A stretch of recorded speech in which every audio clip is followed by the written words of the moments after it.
তো বন্ধুরা দেখতে পাচ্ছ রাজমিস্ত্রি কি একটা কাজ করে গেছে। তো এত বড় একটা ভুল করে রেখে গেছে, যার কারণে আমাদের ঢালাইটা কাটতে হলো। তো যার যে কাজ বন্ধুরা তাকে দিয়েই সেই কাজটা করাবে। পাথর মিস্ত্রিকে দিয়ে যদি আমি প্যান লাগাই তাহলে তো কিন্তু কাজ হবে না, বা পাইপ লাগাই তাহলে কিন্তু কাজ হবে না। আর আমাদের প্লাম্বিং মিস্ত্রি দিয়ে যদি আমি পাথর লাগাতে চাই তাহলে কিন্তু সেটাও সঠিকভাবে কাজ হবে না। তো যার যে কাজ সেই কাজটা তাকে দিয়েই করাবার চেষ্টা করবেন, না হলে কিন্তু এরকম ড্যামারেজ হবে আর ক্ষতিগ্রস্ত হতে হবে। আর তো দেখুন এখানে বেসিংয়ের পয়েন্টটা রেখেছে কোথায়, এই যে দেয়াল দেয়াল বরাবর রাখেনি, একদম এখান থেকে প্রায় 3 ইঞ্চি ভিতরে ঢুকে গেছে, এখানে এলবো দিয়েও তুলে রেখেছিল।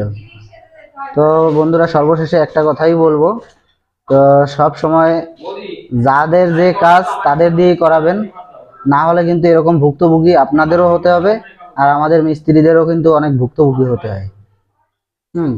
শুধু যে এই একটা পয়েন্ট শুধু খারাপ করে রেখে গেছে তা কিন্তু নয়, এখানে কোমোটের লাইনও কিন্তু সঠিকভাবে করেনি। কোমোটের লাইন প্যানেল লাইন সব এক করে রেখে গেছে। হ্যাঁ, যার কারণে 2 মাস থেকে 6 মাস, 6 মাসের ভিতরেই জাম হয়ে যাবে কোমোটের লাইন। প্যানেল লাইনটা ঠিকঠাক মতো চলবে, কোমোটের লাইনটা চলবে না। তো এগুলো সবই আমাদের খুলে করতে হচ্ছে। তাই সর্বশেষ একটা কথাই বলবো, যার যে কাজ তাকে দিয়েই করাবেন, দক্ষ মিস্ত্রি দিয়ে করাবেন, অবশ্যই কাজটা সুন্দর হবে, ভালো হবে। তো বন্ধুরা আজকের মতে ভিডিওটা এখানেই শেষ করছি।